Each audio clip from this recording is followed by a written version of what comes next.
Alrighty, welcome back. We're taking a break from the LS for a second.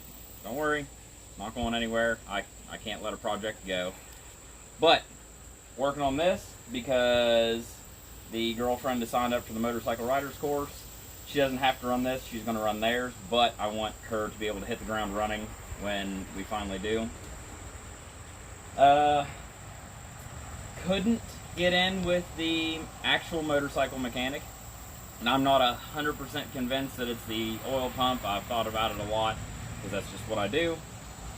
So, we're going to take the engine out and just, like I said before, we're going to take it apart until we figure out exactly what's wrong. And if I get this thing entirely apart and there is literally nothing else wrong, then I'm just going to put an oil pump in it. Either way, it's going to get an oil pump, but we're going to know for sure by the end of this. So let's go ahead and get into it. I'm not going to get too specific with the starting stuff because all I have to do is take off the seat, take off the little pretty covers on it, take the tank off without draining it again, because why would I do that? It seems pretty straightforward. It has a few motor mounts on it, hold it together. Of course, I don't actually know, so you're going to learn with me. I will try and show everything I actually take off and everything that I actually do. Hopefully I can find the problem without splitting the case, because then I'm going to have to go and get a puller to split the case on it, which if I do, I do. It's not a big deal, but we're just going to figure it out. As you can tell, it's hotter than Holy Hill and I already have titty sweat, so by the end of this I'm probably going to look like I've been swimming in a swimming pool. I don't know how far we're going to get today, but whatever I film today is probably what's going to be in this episode, and then we'll just move on from there. Far enough to make that worth its while. So, yeah, let's go ahead and get into it. Alright, before I forget, 2 new things to this here setup. 1, trying to set a good example for you guys. I'm bagging and tagging things. I mean, it's crazy. I'm not just going to lose most of the bolts and have to go to the hardware store and buy new ones. I'm going to try and, do that correctly. Also, the motorcycle lift got an upgrade, and even a ramp that can rust, that I don't know if it can hold anything, even though I trusted my life to it already. And also, the jack stand has adjustability. Look at that. Harbor Freight is stepping up their game. I can't make this stuff up, probably. But yeah, that's all for now until I get the rest of the stuff out. Have fun. Okay. We've been here before. The only thing that I've technically done that you haven't seen is unplug the wiring harness. It just all connects up here. I'm pretty sure every plug is different, but we're going to find out later. It looks to be not a big deal. It has a bunch of these little tie things to it, and just take everything off. I'm not trying to unplug things because I thought I was going to break the oil pressure sensor. Not looking to do that just yet. We'll save it for later. But now, I'm going to drain the coolant out of it because I already have the oil out of it. So I don't see a drain, and I'm just going to try and take the lower radiator hose off and see what happens.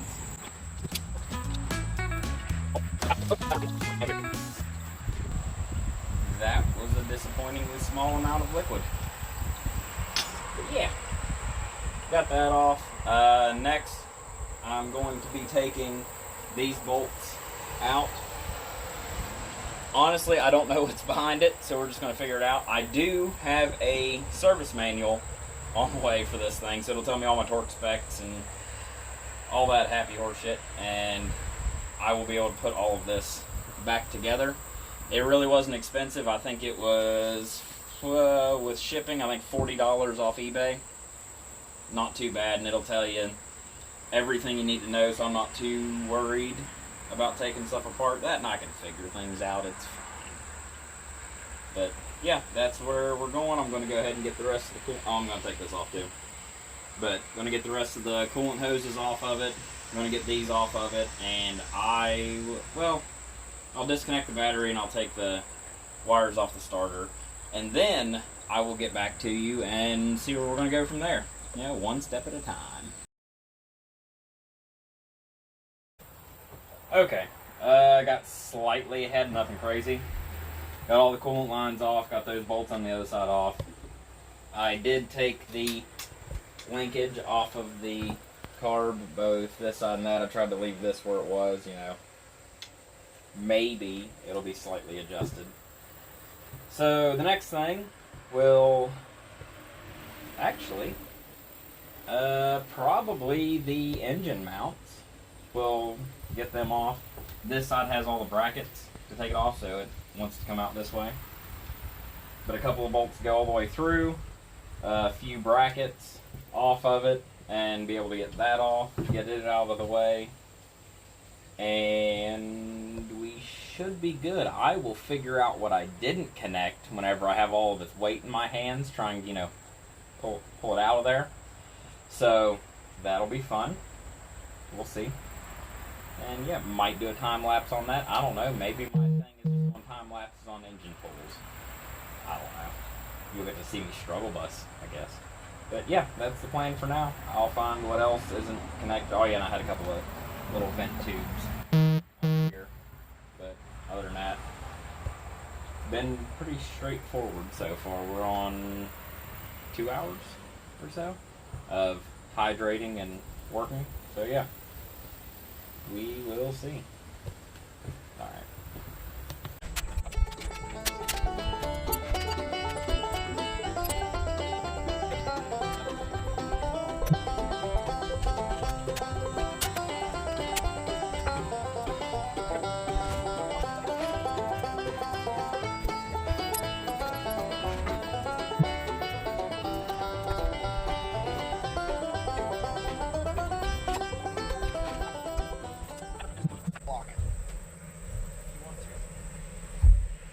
Man.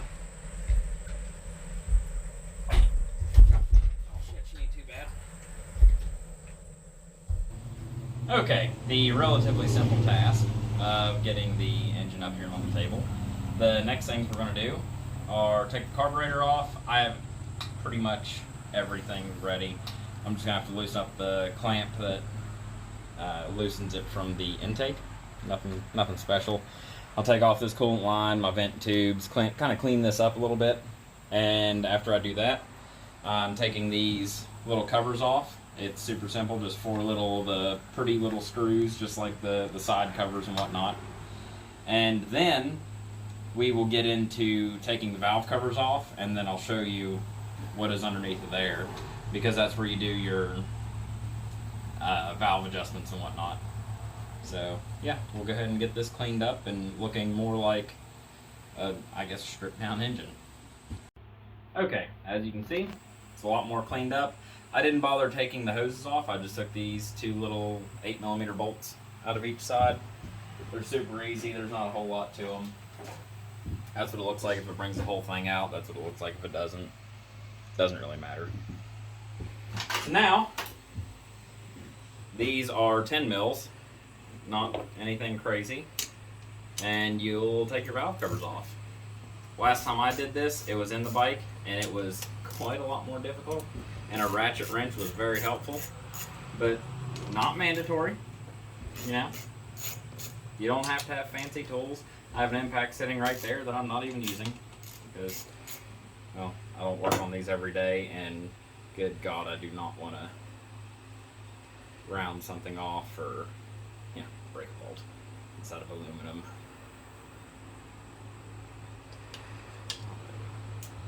These sit down here. Not even sure it's fully necessary to take these all the way out, but I did last time, and well, goddamn it, I'm going to do it this time too.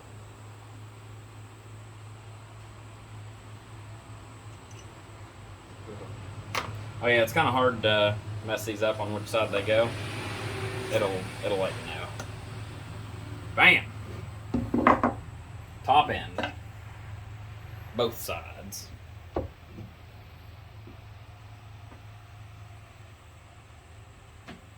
Everything inside of here seems oakley dokley.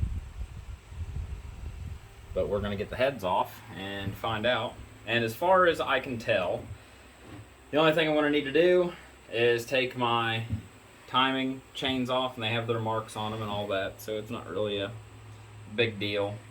And then most likely just getting the head bolts off and seeing what do.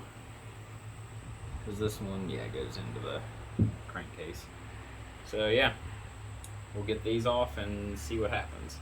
Because I'm not, like I said, I'm not 100% convinced on what is happening. So we're just taking things apart. And up to this point, I haven't seen anything that would cause any issues. So yeah, we'll see you here in just a second whenever I get this stuff off and probably drop very important things down into the crankcase, and I'm not supposed to. And we'll figure it out from there. Okay, so pretty straightforward. Took the valve train off. I marked my gears and all that happiness. Valves come off as one little piece. They're actually pretty interesting. I like the setup because your cam is constantly in an oil bath, which is fucking great. Weird thing, this one didn't have this pop up and that stayed in, and this other side it did it automatically. So if this is screwed up, that could cause some noise that's not particularly good. So what I'm going to do is I'm going to take both of these out, because I'm pretty sure it's just these two bolts that hold them, and I'm going to pull them up and out and see what happens, and we might not even have to get any gaskets. The only bad part is this thing's like $130. It's just a damn tensioner. So, but oh well, it is what it is.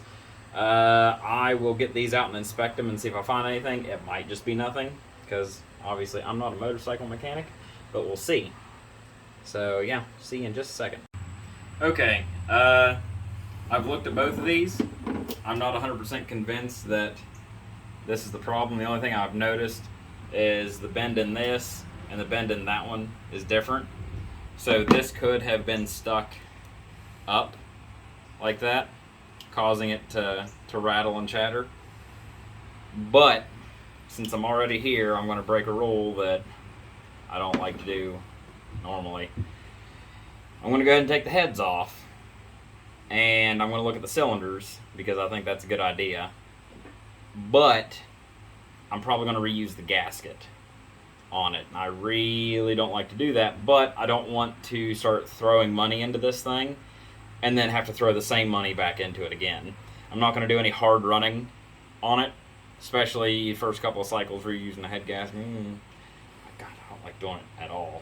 But anyway, we're going to go ahead and take the head bolts out of it, lift the heads up off, try to find some way to keep from dropping the damn chain down into the crankcase. And if I don't find anything wrong with the pistons or with the bottom end or anything like that, I'm just going to throw this back together and we'll see.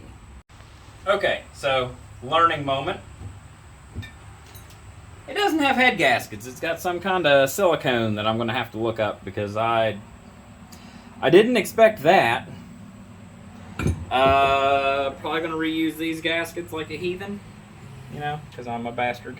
My service manual coming in will tell me what torque spec to tighten these two, other than holy shit were they tight. Like, two people holding this while I turned it with a ratchet, not a fun time. I didn't find anything wrong, which is good, because technically, if I'd have known what the fuck I was looking at, whenever I adjusted my valves, I could have noticed that this was, you know, sticking up, and it wasn't supposed to, but I'm not a mathematician, I didn't know these things. But yeah, this is all a mess. I'm going to get it cleaned up. That will be all, I think, for this here episode. So stick around for part 3 now. Please like, comment, subscribe, all that happy horse shit. It really does help out, especially with less than 50 subscribers. I'm pretty happy with everything you guys are doing for me. And yeah, I'll see you on the next one. Have a good one.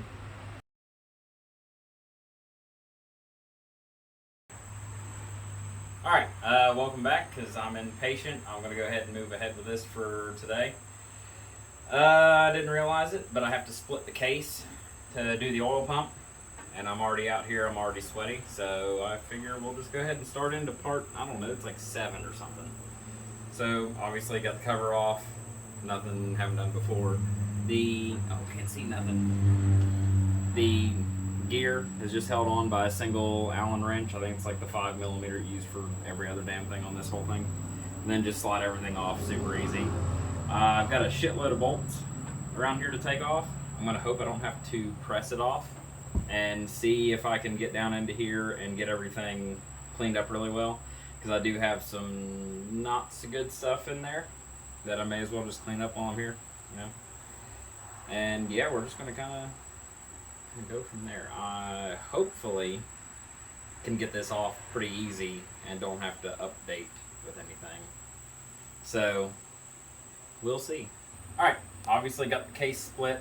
It's not as hard as it seems. I've never done this.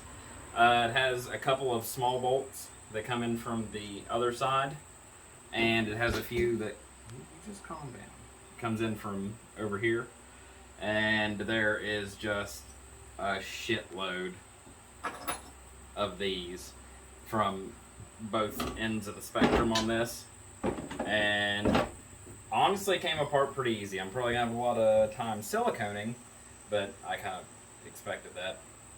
2 little spots on either side to pry. You get it started and just work it up, and it comes right off. Everything's in good shape so far. I haven't looked a hell of a lot, but yeah, looks like everything's gonna be okay. I'm gonna get the oil pump off because I honestly couldn't get it off without doing this now, seeing it. There just wasn't no way. But yeah, we'll get this all cleaned up and get back with you, see how things look.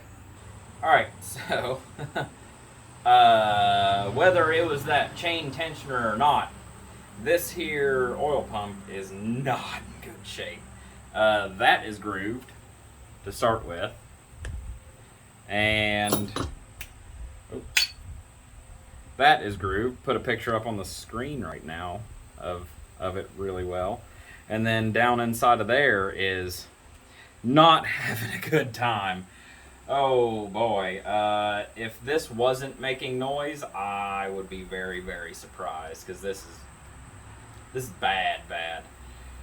So at the minimum, it's going to be improved. Yeah, that's not good. I'll go ahead and get all this. I'll dump this out without dumping out my transmission, and brake clean it all out and get all the trash and stuff out of it, because it's a little not good. I got a little bit down in here. Some of it is, I'm pretty sure, factory silicone that had gotten pushed into the crankcase, because it happens. And then one little piece of red RTV that is definitely mine. But yeah, things are looking up. $80 later. Oh, just dropped. Good thing I'm replacing this. I'm just dropping parts everywhere. But yeah, goodish news. So we'll see whenever the new one comes in. We'll be putting it in here for you. It's going to be like 2 seconds. It's going to be a couple weeks.